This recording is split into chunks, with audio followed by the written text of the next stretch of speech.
ಮಳೆ ಅಷ್ಟು ಭೀಕರವಾಗಿ ಸುರಿಯುತ್ತಿತ್ತು. ಆಕಾಶವೇ ಭೂಮಿಯನ್ನು ಮರೆತಂತಿತ್ತು. ಕೊಡಗಿನ ಬೆಟ್ಟಗಳ ಮಧ್ಯೆ ಸಿಕ್ಕಿಹಾಕಿಕೊಂಡಿದ್ದ ಆ ಚಿಕ್ಕ ಹೋಂಸ್ಟೇಯಲ್ಲಿ ಸಂಪೂರ್ಣ ಅಪರಿಚಿತರಾದ ಇಬ್ಬರೂ ಒಂದೇ ಛಾವಣಿಯ ಕೆಳಗೆ ಉಳಿಯಬೇಕಾದ ಪರಿಸ್ಥಿತಿ ಎದುರಾಯಿತು.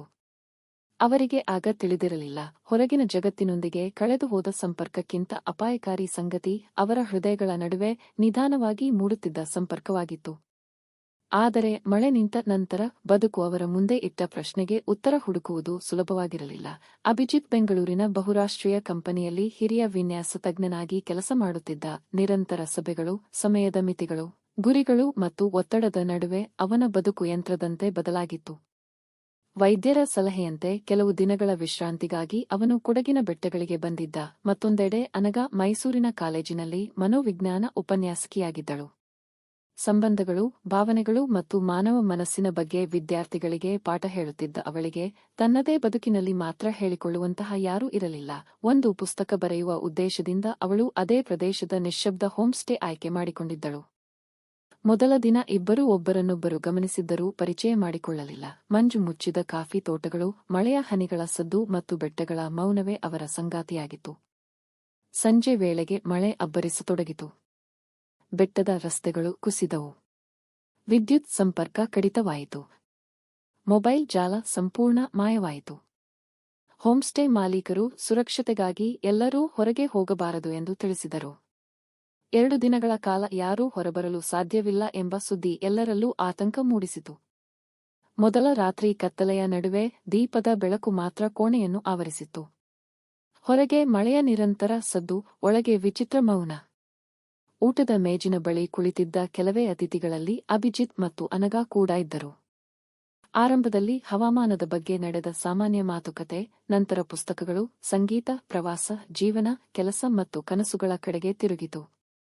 ಗಂಟೆಗಳು ಕಳೆದರೂ ಅವರಿಗೆ ಸಮಯದ ಅರಿವೇ ಇರಲಿಲ್ಲ. ಮರುದಿನ ಮಳೆ ಇನ್ನೂ ಜೋರಾಯಿತು. ಹೊರಗೆ ಹೋಗುವ ದಾರಿ ಸಂಪೂರ್ಣ ಮುಚ್ಚಿಕೊಂಡಿತು.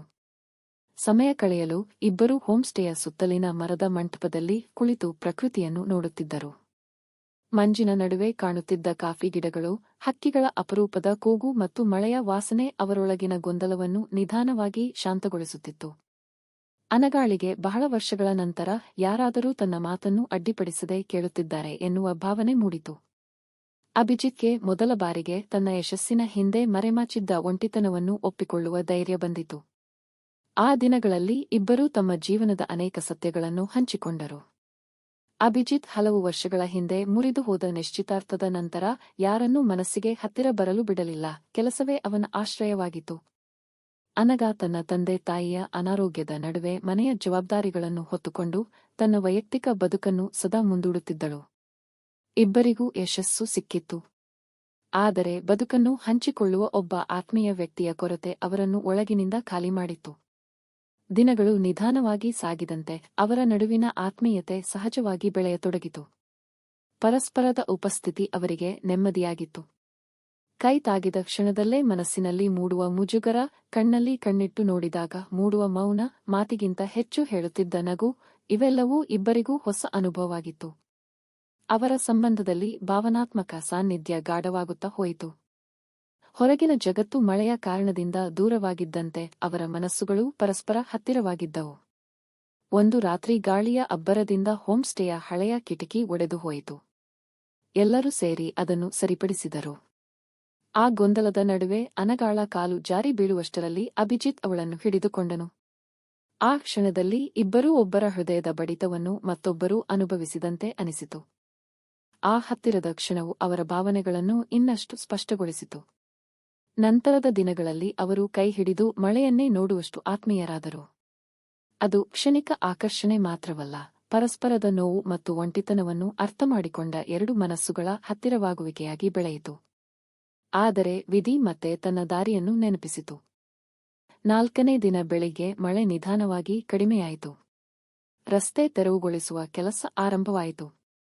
ಮಧ್ಯಾಹ್ನದ ವೇಳೆಗೆ ಮೊಬೈಲ್ ಜಾಲ ಮರಳಿ ಬಂದಿತು. ಒಂದೇ ಕ್ಷಣದಲ್ಲಿ ನೂರಾರು ಸಂದೇಶಗಳು, ತಪ್ಪಿದ ಕರೆಗಳು, ಕಚೇರಿಯ ಸೂಚನೆಗಳು, ಮನೆಯವರ ವಿಚಾರಣೆಗಳು ಮತ್ತೆ ಅವರ ಬದುಕಿನೊಳಗೆ ನುಗ್ಗಿದವು. ಕೆಲವು ದಿನಗಳಿಂದ ಮೌನವಾಗಿದ್ದ ಹೊರಗಿನ ಜಗತ್ತು ತಮ್ಮ ಹಕ್ಕನ್ನು ಮರಳಿ ಕೇಳುತ್ತಿದ್ದಂತೆ ಅನಿಸಿತು. ಅಭಿಜಿತ್ನ ಕಂಪನಿಯಿಂದ ತುರ್ತು ಸಭೆಗೆ ಬರಬೇಕೆಂಬ ಸಂದೇಶ ಬಂದಿತ್ತು. ಅನಗಾಳ ಕಾಲೇಜಿನಿಂದ ಹೊಸ ಶೈಕ್ಷಣಿಕ ವರ್ಷದ ಜವಾಬ್ದಾರಿಗಳ ಬಗ್ಗೆ ಕರೆ ಬಂದಿತ್ತು. ಕೆಲವು ದಿನಗಳ ಹಿಂದೆ ಮಂಜಿನ ನಡುವೆ ಕಳೆದು ಹೋಗಿದ್ದ ಅವರ ಹಳೆಯ ಬದುಕು ಮತ್ತೆ ಬಾಗಿಲು ತಟ್ಟುತ್ತಿತ್ತು. ಇಬ್ಬರ ಮನಸ್ಸಿನೊಳಗೆ ವಿಚಿತ್ರ ಸಂಘರ್ಷ ಆರಂಭವಾಯಿತು. ಈ ಕೆಲವು ದಿನಗಳಲ್ಲಿ ಹುಟ್ಟಿದ ಭಾವನೆಗಳು ನಿಜವೇ? ಅಥವಾ ಒಂಟಿತನ ಮತ್ತು ಪ್ರಕೃತಿಯ ಪರಿಣಾಮವೇ? ಹೊರಗಿನ ಜಗತ್ತಿಗೆ ಮರಳಿದ ನಂತರವೂ ಈ ಸಂಬಂಧ ಇದೇ ರೀತಿಯಲ್ಲಿ ಉಳಿಯಬಹುದೇ ಎಂಬ ಪ್ರಶ್ನೆಗಳು ಅವರನ್ನು ಕಾಡತೊಡಗಿದವು. ಹೋಂಸ್ಟೇಯಿಂದ ಹೊರಡುವ ಮುನ್ನ ಅವರು ಬೆಟ್ಟದ ತುದಿಯಲ್ಲಿ ನಿಂತು ಕೊನೆಯ ಬಾರಿ ಮಂಜಿನಿಂದ ಆವರಿಸಿದ ಕಣಿವೆಯನ್ನು ನೋಡಿದರು. ಅಲ್ಲಿ ಅವರು ಒಂದು ತುರ್ತು ನಿರ್ಧಾರ ತೆಗೆದುಕೊಳ್ಳಲಿಲ್ಲ, ಜೀವನವನ್ನೇ ಬದಲಿಸುವ ವಾಗ್ದಾನಗಳನ್ನು ಮಾಡಲಿಲ್ಲ. ಮೊದಲು ತಮ್ಮ ಬದುಕಿಗೆ ಮರಳಬೇಕು. ಸಮಯದ ಪರೀಕ್ಷೆಯ ನಂತರವೂ ಇದೇ ಭಾವನೆ ಉಳಿದಿದ್ದರೆ ಮಾತ್ರ ಮುಂದಿನ ಹೆಜ್ಜೆ ಇಡಬೇಕು ಎಂದು ಮನಸ್ಸಿನಲ್ಲಿ ನಿಶ್ಚಯಿಸಿಕೊಂಡರು. ತಿಂಗಳುಗಳು ಕಳೆದವು. ದೂರವು ಅವರ ಭಾವನೆಗಳನ್ನು ಕಡಿಮೆ ಮಾಡಲಿಲ್ಲ, ಬದಲಾಗಿ ಕ್ಷಣಿಕ ಆಕರ್ಷಣೆ ಮತ್ತು ನಿಜವಾದ ಪ್ರೀತಿಯ ನಡುವಿನ ವ್ಯತ್ಯಾಸವನ್ನು ಅವರಿಗೆ ಸ್ಪಷ್ಟವಾಗಿ ತೋರಿಸಿತು. ಅವರು ಆತುರಪಡಲಿಲ್ಲ, ಪರಸ್ಪರದ ಬದುಕು, ಕುಟುಂಬ, ಜವಾಬ್ದಾರಿಗಳನ್ನು ಗೌರವಿಸುತ್ತಾ ನಿಧಾನವಾಗಿ ತಮ್ಮ ಸಂಬಂಧವನ್ನು ಬೆಳೆಸಿದರು. 1 ವರ್ಷದ ನಂತರ ಅದೇ ಮಳೆಗಾಲದಲ್ಲಿ ಅದೇ ಹೋಂಸ್ಟೇಗೆ ಅವರು ಮತ್ತೆ ಭೇಟಿ ನೀಡಿದರು.